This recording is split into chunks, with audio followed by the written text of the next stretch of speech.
नमस्कार, मैं विजय कुमार पुनिया तिरंगा एवं चैनल से आपका हमारे चैनल पर स्वागत है। जिस भाई ने हमारा चैनल सब्सक्राइब नहीं किया, नीचे लाल रंग का बटन आप उसको दबाए, चैनल हो जाएगा सब्सक्राइब। आने वाली तमाम खबरें आप लोगों को मिलती रहेगी और हमसे ऐसे ही जुड़े रहेंगे और ताज़ा खबरें आपको मिलती रहेगी। तो चलिए चलते हैं खबरों की तरफ। समिति में शामिल सदस्यों से किसानों को न्याय मिलने की उम्मीद नहीं, ये कहना है कांग्रेस का।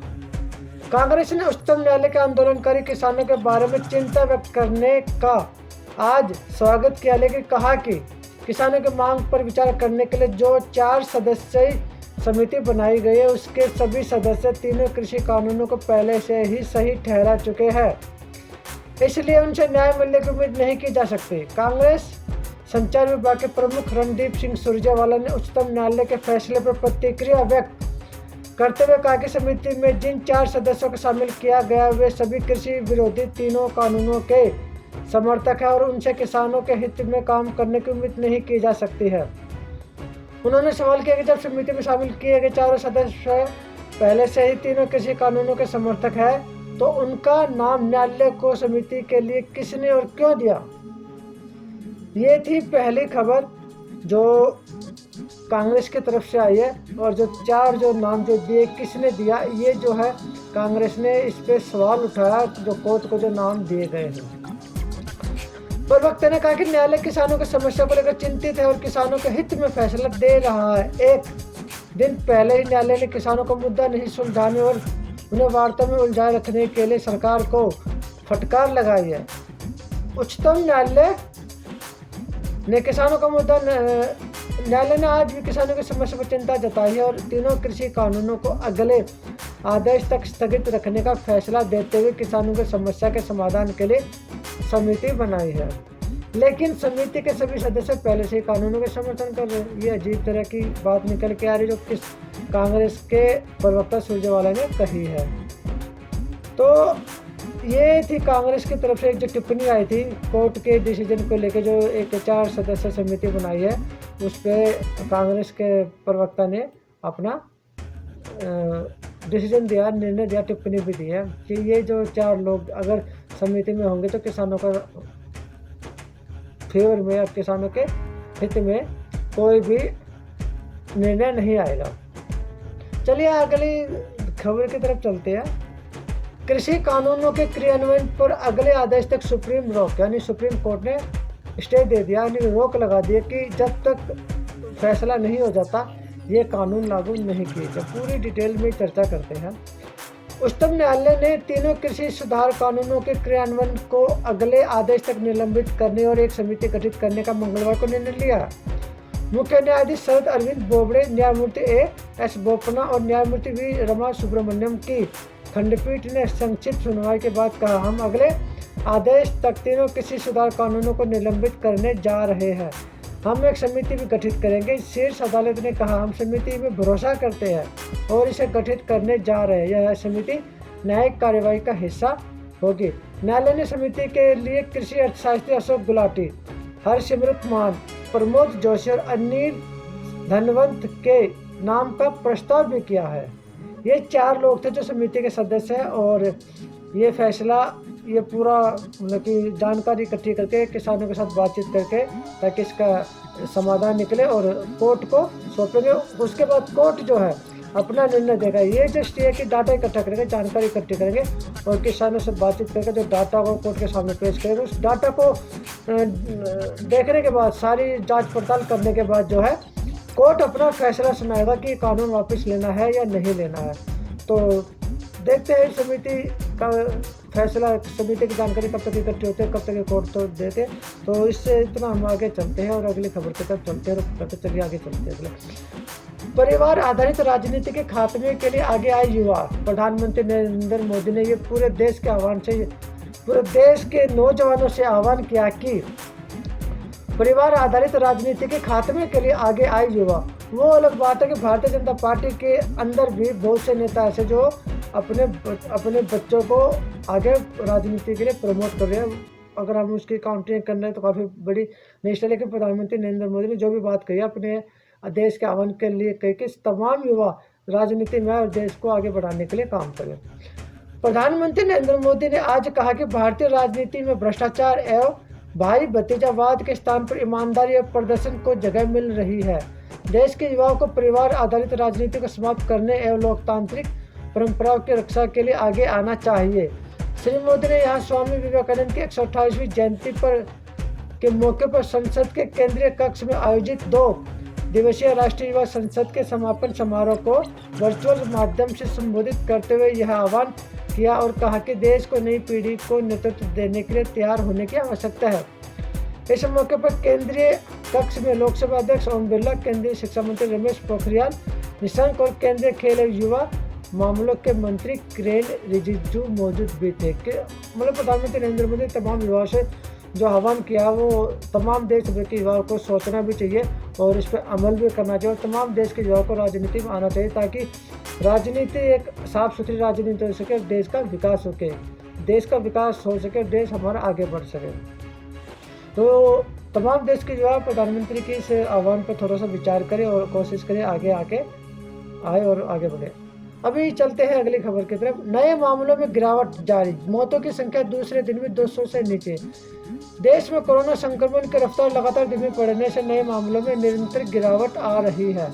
वहीं इस बीमारी से होने वाली मौतों की दैनिक संख्या दूसरे दिन भी 200 से नीचे रही तथा रिकवरी दर में बढ़ोतरी से सक्रिय मामलों की दर भी घटकर 2% के करीब आ गई है।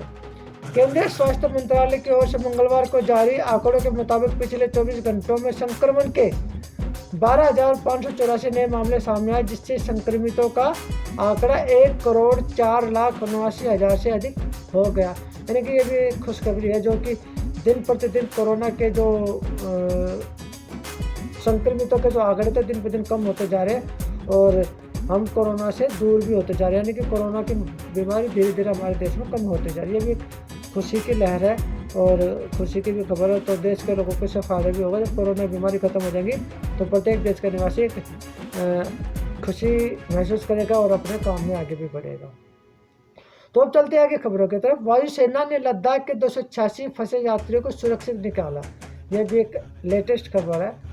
यानी कि वायुसेना IAF ने मंगलवार को लद्दाख और कश्मीर को जोड़ने वाले 434 किलोमीटर लंबे श्रीनगर लेह राष्ट्रीय राजमार्ग पर केंद्र शासित प्रदेश लद्दाख के 286 फंसे हुए यात्रियों को सुरक्षित निकालकर उनके गंतव्य तक पहुंचाया। इस मार्ग का 1 जनवरी से हिमपात और फिसलन के कारण कश्मीर घाटी से संपर्क टूट गया था।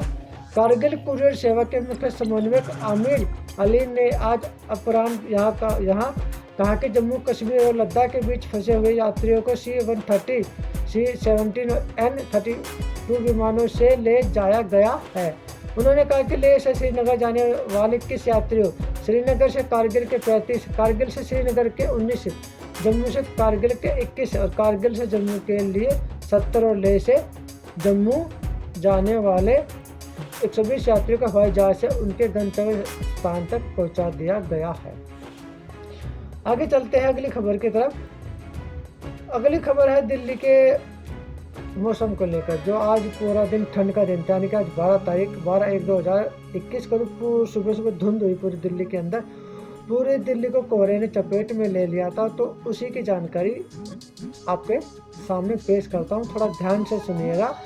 दिल्ली का न्यूनतम तापमान मंगलवार को गिरकर 4.3 डिग्री सेल्सियस पर आ गया। यानी 4.3 डिग्री सेल्सियस दिल्ली का तापमान आज सुबह था और आने वाले दिनों में इसके और भी अधिक घटने की संभावना है। भारत मौसम विज्ञान विभाग ने कहा कि IMD के एक अधिकारी ने कहा कि सफदरजंग वेधशाला जो शहर के लिए प्रतिनिधि डेटा प्रदान करती है, न्यूनतम 4.3 डिग्री सेल्सियस दर्ज किया गया, जो सामान्य से 3 डिग्री कम था। दिल्ली सोमवार तक सामान्य न्यूनतम तापमान से ऊपर दर्ज कर रही थी क्योंकि लगातार पश्चिमी विक्षोभ के प्रभाव में शहर पर क्लाउड कवर बना रहा। IMD के मुताबिक दिल्ली का न्यूनतम तापमान सोमवार को 7 डिग्री, रविवार को 7.8 डिग्री, शनिवार को 10.8 डिग्री सेल्सियस और शुक्रवार को 9.6 डिग्री सेल्सियस और गुरुवार को 14.6 डिग्री सेल्सियस 4 साल में सबसे ज़्यादा 4 डिग्री पर पहुंच गया। IMD अधिकारी ने कहा कि राष्ट्रीय राजधानी पर बादल छाए रहने से न्यूनतम तापमान में भारी गिरावट आई है। बादलों ने निवर्तमान अवरक्त विकिरण में से कुछ को फंसा दिया और जमीन को गर्म करके वापस नीचे का विकिरण कर दिया। हालांकि शनिवार से शुरू हो रहे मैदानी इलाकों की ओर से बर्फ से ढके पहाड़ों से उत्तर की ओर चलने वाली हवाओं के शुरू होने के साथ न्यूनतम तापमान में गिरावट शुरू हो गई। यानी कि अगले 2-3 दिन तक जो है मौसम ठंडा रहेगा। तो आप लोग अपने घरों में ही रहे और ज़्यादा बाहर ना निकले, कहीं ऐसा ना हो कि ठंड की चपेट में आ जाए और बीमार पड़ जाए, क्योंकि वैसे ही कोरोना ने पूरे देश में हाहाकार मचा रखे। तो आप भी थोड़ा ठंड से बच कर और अपने आप को भी बचा कर रखें। अब चलते हैं अगली खबर की तरफ। इसी के साथ ही मौसम से ही संबंधित अगली खबर है। तीव्र शीतलहर पंजाब हरियाणा हिसार 2.2 डिग्री सेल्सियस। यानी कि पंजाब और हरियाणा मंगलवार को हिसार में क्षेत्र के में सबसे ठंडा स्थान होने के कारण ठंड के मौसम में फिर से शुरू हो गया। भारत के मौसम विभाग के एक अधिकारी ने कहा कि हरियाणा में हिसार 2.2 डिग्री सेल्सियस पर पहुंच गया, जो सामान्य से 5 डिग्री कम था। नारनौल में न्यूनतम तापमान सामान्य से 2 डिग्री कम 2.8 डिग्री सेल्सियस दर्ज किया गया। अंबाला, करनाल, रोहतक, भिवानी और सिरसा में सामान्य से 3 डिग्री नीचे 5.6, 6.4, 4.2, 4.5 और 4.4 डिग्री सेल्सियस तापमान दर्ज किया गया है। ये हरियाणा का टेम्परेचर है। अधिकारी ने कहा कि तो चलिए बढ़ते हैं अगली खबर की तरफ।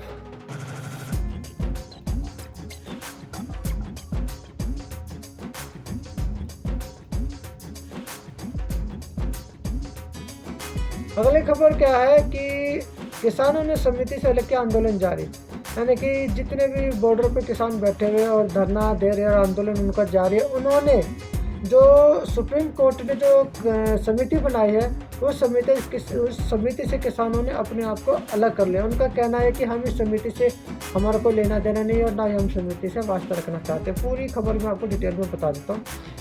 किसान संगठनों ने किसानों की समस्याओं को लेकर उच्चतम न्यायालय की ओर से गठित समिति से अपने को अलग करते हुए मंगलवार को कहा कि 26 जनवरी के बाद भी उनका आंदोलन जारी रहेगा। संयुक्त किसान मोर्चा की बैठक के बाद किसान नेता दर्शन पाल ने कहा कि उच्चतम न्यायालय ने 3 कृषि सुधार कानूनों के लागू होने पर रोक लगाकर सरकार को झटका दिया है। किसानों का संघर्ष जारी है और आगे भी जारी रहेगा। उन्होंने कहा कि समिति में जिन 4 लोगों के नाम प्रस्ताव किया गया वे पहले से ही इस कानून के पक्ष में लेख लिखते रहे हैं। किसान नेता बलवंत सिंह राजेवाला ने कहा कि समिति में जिन सदस्यों को शामिल किया गया है वे सरकार के समर्थक रहे हैं और कानूनों को सही ठहराते हैं। किसान नेता जगमोहन सिंह ने कहा कि किसानों के मुद्दे को ठंडे बस्ते में डालने के लिए समिति का गठन किया गया है। उन्होंने कहा कि किसानों का आंदोलन शांतिपूर्ण और अनिश्चितकालीन है। किसान नेता रविंद्र पटियाल ने कहा कि किसान संगठनों का 26 जनवरी का कार्यक्रम ऐतिहासिक होगा और उन्होंने कहा कि 3 कृषि सुधार कानूनों को संसद ने बनाया, इसलिए इसे सरकार को वापस लेना चाहिए। उन्होंने कहा कि किसानों की लड़ाई सरकार से है, ना कि कोर्ट से है। एक अन्य किसान सुरजीत सिंह फूल ने कहा कि किसान समिति का हिस्सा नहीं होंगे। उन्होंने न्यायालय पर विश्वास जताते हुए कहा कि किसानों की समस्याओं को सुलझाने के लिए गठित समिति पर उन्हें विश्वास नहीं है। उल्लेखनीय कि किसान संगठन 3 कृषि सुधार कानूनों को वापस लेने और न्यूनतम समर्थन मूल्य को कानूनी दर्जा देने की मांग को लेकर दिल्ली की सीमाओं पर पिछले 48 दिनों से धरना प्रदर्शन कर रहे हैं। किसान संगठनों के साथ सरकार के 8 दौर की बातचीत हो चुकी है, लेकिन उनकी मुख्य मांगों पर गतिरोध बना हुआ है और 15 जनवरी को भी 9वें दौर की बातचीत होनी है। अब उसमें क्या फैसला निकल के आएगा, उसमें भी किसानों को कोई भी विश्वास उस पर हो नहीं रहा कि 15 तारीख की जो बातचीत होगी किसानों सरकार के साथ जो बातचीत होगी उसमें भी कोई फैसला निकलने की उनको कोई भी उम्मीद नहीं है। लेकिन किसानों ने ठाना हुआ कि 26 जनवरी को तो राजपथ पर हम परेड निकाल कर ही रहेंगे और देश को बताएंगे कि असली परेड किसानों की परेड होनी चाहिए, ना कि झांकियों की परेड होनी चाहिए। तो अब देखना है कि 26 जनवरी को क्या होगा और उसके लिए आप इंतज़ार कीजिए। लेकिन अभी चलते हैं अगली खबर की तरफ। बुधवार को ट्रंप महाभियोग पर मतदान करने के लिए यूएस हाउस यानी कि ट्रंप के ऊपर महाभियोग चलाया जाएगा। वाशिंगटन डेमोक्रेटिक नियंत्रण प्रतिनिधि सभा पिछले हफ्ते कैपिटल हिल पर एक हिंसक हमले को अंजाम देने के लिए अपने समर्थकों को उकसाने के आरोप में बुधवार को निवर्तमान राष्ट्रपति डोनाल्ड ट्रंप के महाभियोग पर मतदान करेगी। यानी कि अब ट्रंप भी फंसने जा रहा है, उसके ऊपर महाभियोग चलेगा और उसके बाद जो है उस पर कार्रवाई की जाएगी। तो इसका भी इंतजार करते हैं थोड़ा सा, लेकिन अभी चलते हैं और आगे अगली खबरों की तरफ चलते हैं। कोई भी शक्ति हमें कृषि कानूनों पर गतिरोध को हल करने के लिए पैनल स्थापित करने से नहीं रोक सकते, ये कहना है सुप्रीम कोर्ट का। सुप्रीम कोर्ट ने साफ साफ कह दिया कि कोई भी शक्ति कृषि कानूनों पर गतिरोध को हल करने के लिए हमें पैनल स्थापित करने से नहीं रोक सकती है। साफ साफ सुप्रीम कोर्ट ने पूरे देश भर के लोगों को इंडिकेशन दे दिया और पूरा मामला गया। सुप्रीम कोर्ट ने दिल्ली की सीमाओं पर किसानों के विरोध प्रदर्शन के लिए सहयोग मांगा और कहा कि कोई भी शक्ति विवादास्पद कृषि कानूनों पर गतिरोध को हल करने के लिए समिति गठित करने से नहीं रोक सकती है। यह भी कोर्ट ने साफ साफ कह दिया कि हमें कोई रोक नहीं सकता। ये थी सारी की सारी आज की ताज़ा खबरें जो मैं आप लोगों के लिए लेके आया हूँ, और आप इस खबरों को देखें, जाने, समझें और अपना भी निष्कर्ष निकालें जो भी आप निकाल सकते हो। और हाँ, मेरे चैनल को जिसने अभी सब्सक्राइब नहीं किया, मेरे चैनल को सब्सक्राइब जरूर करें और इस वीडियो को जितना ज़्यादा हो सके लोगों तक पहुँचाएँ ताकि लोगों को भी जानकारी मिले, इन खबरों से अवगत हो लोग। और अगली खबरों के लिए थोड़ा करें इंतजार। तो मैं विजय कुमार पुनिया टेलीग्राम चैनल से मुझे दीजिए इजाज़त। धन्यवाद।